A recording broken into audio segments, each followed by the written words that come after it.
like it's the closing of all of that, you know, journey and story that Slim Shady came from within the past, you know, 10, 20 years. You know, it's the tail end of the ride if that's the end of his alter ego. So, I mean, it's a part of the story. You know what I'm saying? It's obviously a part of the story, but I feel like if that was genuinely the ending to Slim Shady, I feel like he didn't go out with a bang enough. Yeah.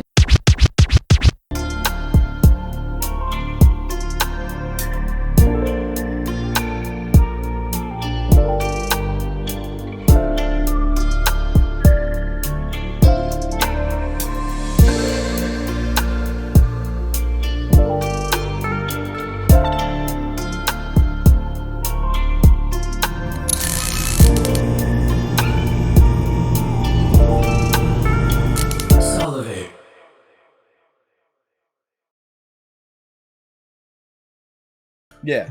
What up, world? Woo! This is SouLivate.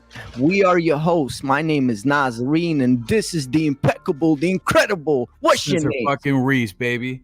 Spencer Reese, and we're gonna have some amazing drops now. Cause guess what, man? Last night, Spence, you know what I'm saying, being the man that he at 5 o'clock in the morning, man, he was sending me drops, man. So we're about to have some cool drops. I was up till 4 a.m, just like literally making like tags just for this whole John. So like I was tired. My brain was upside down, but I still did it. So we here. Yo, y'all heard that, man? The man was up at 5 a.m, and he still did it for y'all, man. Yeah. Listen, how you been, sir? How was your week so far, man? Dude, it was pretty good. I mean, just kicking the same vibes, you know, just doing sessions, working with artists and stuff. We a lot of new stuff with my band too has been going on. We got our first show coming up on August 13th. If anybody out there wants to hit Philly on August 13th at the Fire, please pop out to that. There's gonna be a lot of cool other bands coming out. August 13th, man. I'm coming, bro. What the F, man? If you come though, you can't be in the mosh pit. You gotta be in the back. You're gonna be scared of that shit. Yeah, they gonna be mosh pitting, man. Holy shit. It's not like, see, it's mosh pits. It's all perspective, right? You go to like a rap show and you get in a mosh pit. Half the time, people just push each other and like elbow. It's like soft, right? Yeah, and then when you go to metal shows, it's literally kids doing full blown karate on the show. Like I'm like Jackie Chan, like fucking smacking people. Like it's crazy. So yeah, you guys see. For you're older, so you guys sit in the bar and just watch how funny that shit is. Cause I was thinking of coming with my wife because she loves like your music, man. So I'm like, you guys would honestly, if you two pop out, like you guys will have a great time. Like we're gonna be talking to everybody. You know what I'm saying? For anybody that comes out, you know, if the podcast wants to pop out, like I said, August 13th. We're still getting the times together. I still got to get the flyer, but just peep my Instagram at Spencer__Reese, and I'll keep you guys updated. But yeah, it's coming up. That's what's new. We got merch. Coming up. Making stickers. We're making shirts. Possibly buttons. I have a friend that does buttons. I might do that. And that's really about it so far. And then just practicing this past week. So, listen, this is your podcast, man. So you have to send all the links. Make sure we link in everything, man. So everybody has an opportunity, man, that's following you on the band side, the podcast side, all of the sides all together, man. Has the opportunity to, you know, go and cop it. And this is kind of what I wanted to real quick. A lot of people call it shameless plug-in and all of that, but shameless plug-in. But this is not, because this is our podcast. We're doing it for y'all, man. So facts. I just wanted to quickly say that obviously we're in Rolling Stone America's Next Top Hitmaker contest. You know what I'm saying? Like, yeah, baby. And what I wanted to say is that the brilliant musical genius right here, Spence, man, he engineered the whole thing. And what I wanted to say is also, I don't know why I'm saying what I wanted to say so many times, but anyway. For the Prove to Me That You're Alive podcast, the theme music and the intro is produced by Spencer Reese. Yes, sir. For this podcast, the music is produced by Spencer Reese. So everything is original, man. This man goes, you know what I'm saying, into the kitchen. He starts cooking, man, and he brings y'all everything original. So Spence, to begin this, you shared a little bit about your band. Yeah. What else do you want our people, our folks to know, man? Like, is stuff coming out? What are you cooking? What do you? Oh, also for the band. You guys want? No. Everything, because even like, let's say for a rapper like me, right, I love your instrumentals, man. Are we able to go and cop some instrumentals, like break everything down that like we can go and see and maybe cop and hit you up on? Definitely. Well, as far as on the music side, I mean, we do have our single for my band coming up on August 13th, day of our first gig. We're dropping a single called Bite Marks. That's going to be out on all platforms. It's going to be out everywhere. We're probably going to make merch for that too, or at least do some videos and content for that. So be on the lookout for that. Musically right now, as far as like stuff, I mean, obviously me and Nas, we're working on, the album right now. So that's going to be coming out very soon this year for the summer. What else am I working on? I'm working on a couple of different singles with this girl, Jen. She's from my area and she's a singer. She's like the same age as me. Went to school together and she got a really fire voice. She's really fire. Trying to get her gigs and stuff. So I'm going to be working with her, doing singles for her this summer. And as far as copping instrumentals, I used to sell my beats on BeatStars. That was like the first comings of my beat store. But I like to like have a connection with the people that I sell my beats to. I just like to have real genuine friendships. So if anybody wants to get beats from me, feel free to go to my gram, you know what I'm saying, like that, or like add my Snapchat and we can talk about it type shit. I give my beats out for relatively normal prices, but yeah.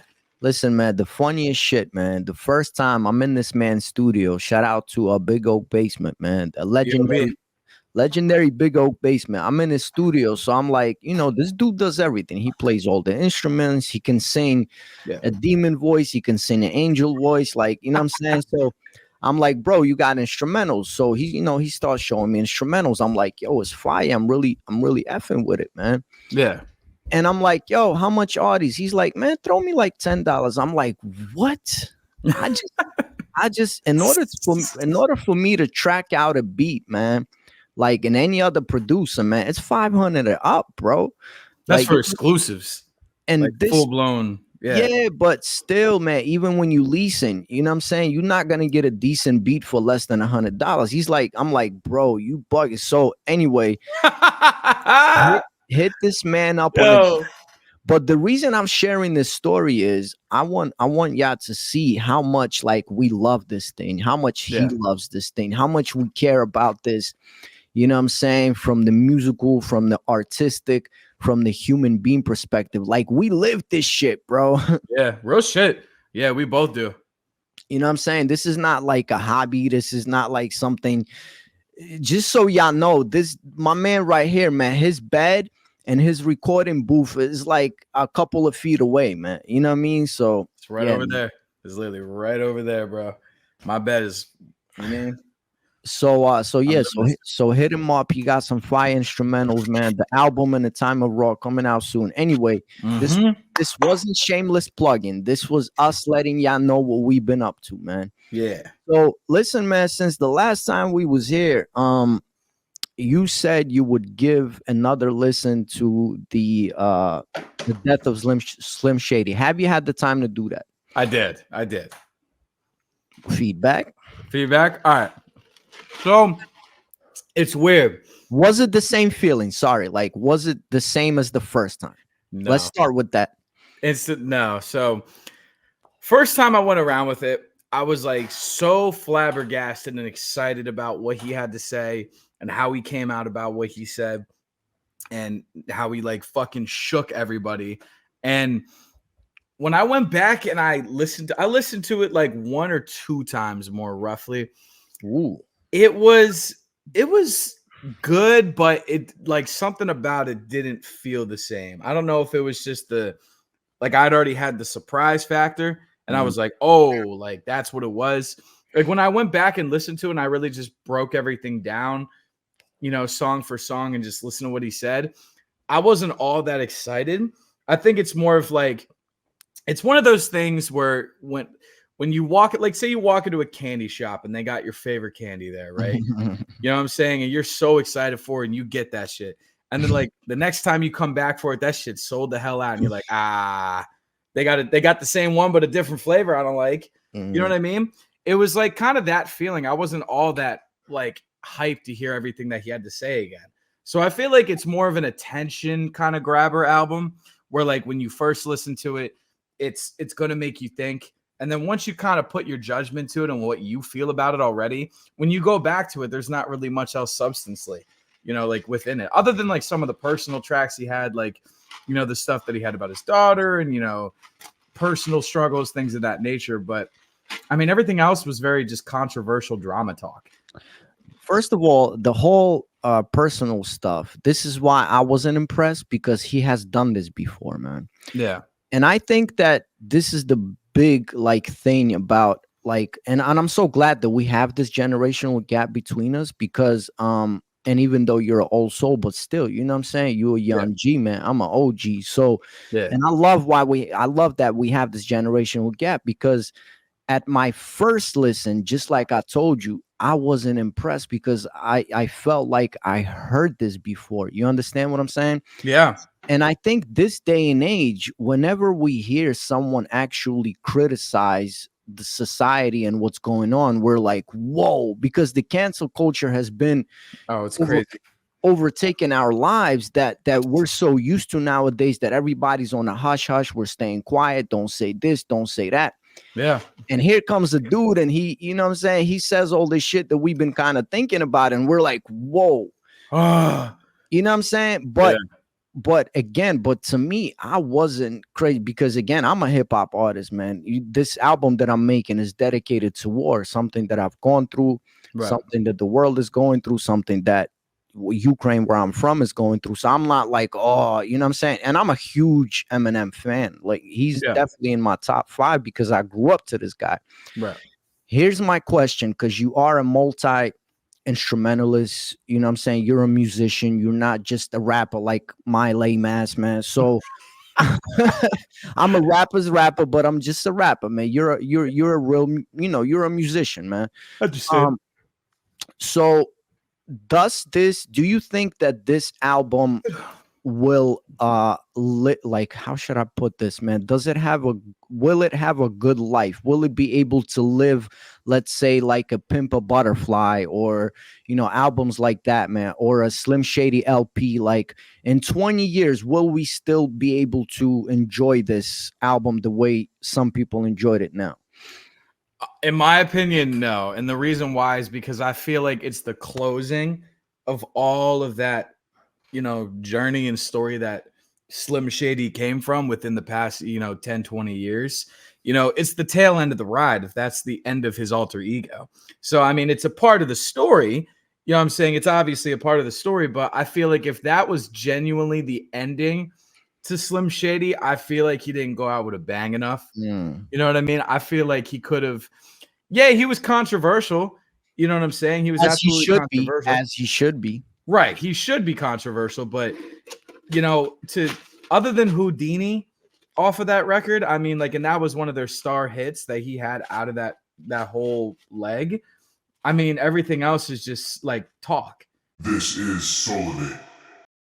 It's literally just opinionated talk. Whereas like you go back to like earlier albums that Eminem had when he came in for that Slim Shady persona, I mean, he had real hits on there. You know what I'm saying? Real big bangers. So I think, like, genuinely, it's a part of the journey. I think this album isn't something that you can take away out of his journey, because it's the end of it. Right. But I don't think it's going to hit like To Pimp a Butterfly or like any of these, because most of those albums that come from those big artists were like debuts. They were albums that had a lot of hits on them to begin with. They were worked around, they were marketed correctly, like all of that stuff. But they would they were extremely creative, though. That too. Yeah. Oh, absolutely. You can't 100%. Take that away from a Pimp a Butterfly. To me, Pimp a Butterfly is up there with Illmatic, and I won't be afraid to say that. Like, one of the greatest albums of all time, not just a hip hop album, one of the greatest albums of all time. It's for the culture too, not only for culture, but I mean I know just music in general. It is one of the best albums out there. Pimp a Butterfly is fantastic. Even you start going to like jumping to J. Cole's lanes, like some of J. Cole's albums are timeless, like classics. You know what I'm saying? Like 2014 Forest Hills Drive. Like, I grew up to that shit. That was fantastic. So there's a lot of different records, but yeah, this one doesn't feel like those yet to me.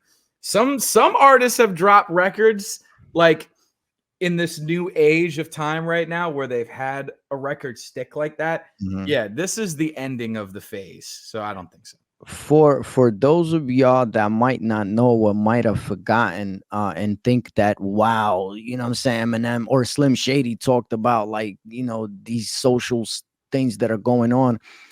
He came in the game like that, man, because he came in swinging at pop culture, man. When he came in, he was coming at everybody: Christina Aguilera, Backstreet Boys, and Sync, like the whole pop culture. He was basically trying to tell everybody, like, yo, look, get pop out of the way.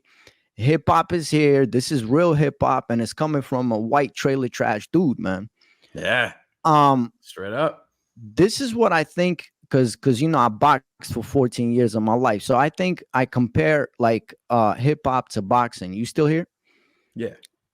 You kind of froze a little bit. I compare hip hop to boxing. You here, right? Yeah. Don't Yeah. mess with me, man. So I compare hip hop. Yeah, I compare hip hop to boxing as far as to say, if you ever watch Rocky, Mickey, the trainer of Rocky, he tells him, like, look, the biggest problem that you had is that you're not hungry no more. Meaning that skill wise, Eminem is, yo, son, he can kill 99.9% of the dudes, is young dudes that's out there skill wise. Yeah. But as far as content and as far as being personal and as far as really like, you know, us diving into his life, like, you know, I think that's what's missing to me, man, from a Eminem fan, because he's not hungry. He's really not hungry. He hasn't been hungry for a long time, bro. That's why we can't hear these stories from him. You know what I'm saying? I feel like he's got so much that he keeps under wraps too. Like, he probably got so many other things he could talk about, like, you know, industry wise, music wise, himself personally. But it's like, I feel like we haven't gotten that. Exactly, man. Because I think in a way he was still trying to be that, you know, trailer trash, you know, 1999 Slim Shady. And bro, I'm sorry, but you've been a multimillionaire for the past 20 plus years. You live in a completely different life, my brother. Right. And kudos to you, congratulations. But that's why we're not hearing that hunger, man. And like, to fans like me, I'm still trying to hear, you know what I'm saying, the old Slim Shady from 1999, and it's just not it, man. And like you said, I wasn't impressed with the album. Have you heard the news though? No, what's going on? So there's a fresh spanking news that there will be a battle. You ready for this? Yeah. Eminem versus Slim Shady. What the fuck? You haven't heard about this? Nah, explain a little bit. And it's official, man. Well, really, you know, Eminem comes from battle rap, man. For those of y'all that don't know, go check out some of his like Rap Olympics 1996, 1997. That's how he was, you know, getting his name in the game. But what was it yesterday, man? I find out that there's gonna be a battle, Eminem between Slim Shady. What is that gonna look like? How is that gonna play out? I don't know, but sounds interesting. What do you think? Really interesting. How is that? I mean, sick as like hell. Like, that sounds insane. That literally. So how is that? Like, is there any details on where? Like, who is going to be lined up? Like, is there anything specific, or was it just an announcement? Nah, it's just an announcement, but it is a official announcement. It's not like somebody's just, you know what I'm saying, making it up. So it sounds interesting. Do you announce it on Instagram? Where do you announce it at? Nah. I seen a post on YouTube, man. Was on YouTube? Yeah, on one of the channels. But I did check out the article. I can't pull it up right. I'll pull it up when I edit this stuff, man. So it looks official, man. Like, I would really like to see Eminem really like battle somebody, man. Like, yeah, we haven't seen a raw, uncut battle in a long time from that. You feel me? Like, I'm talking a real rap battle, no beats, no nothing, just two dudes like going at it. Yeah. A lot of people don't know. Like, see, in Russia, because in America, what we have is we have the industry and the rap battle scene. They're like completely separated, man. Like, it's almost like it's two different genres, right? Right. Where in Russia, the best of the best, like Eminem level rappers, they go into the, you know what I'm saying, into the underground and they battle, bro. Yeah. And imagine like their sale goes through the roof. Like it's at, it's an advantage to them, man. I mean, obviously, if you lose bad, maybe it's not an advantage, but the fact that a megastar, imagine Eminem, man, going, you know what I'm saying? That'd be Like, insane. come on, man. That would just give us that much more props to him. So It's like watching Mike Tyson and fucking like Conor McGregor in a fight, man. That's legendary. Yeah, but like for real, and you just brought up a good point. So to wrap this up, whole Slim Shady thing, do you have, any last words for the death of Slim Shady, man? Honestly, like last words, I'd say, I mean, fantastic album. It was obviously necessary to have in his catalog, his Slim Shady alter ego. Second listens, yeah, I definitely think things could have been a lot deeper, a lot more personal, a lot more raw. It was good nonetheless, but it still needed some real Eminem in there. And I think going forward, if he's still gonna go like for the albums and go with like big projects, he should go in with that mindset, at least to give maybe some people like fan wise back what they've been looking for. I mean, it's different to every artist. Every artist wants to make music for themselves, but like you got a whole slew of fan base, especially as a extremely rich multimillionaire.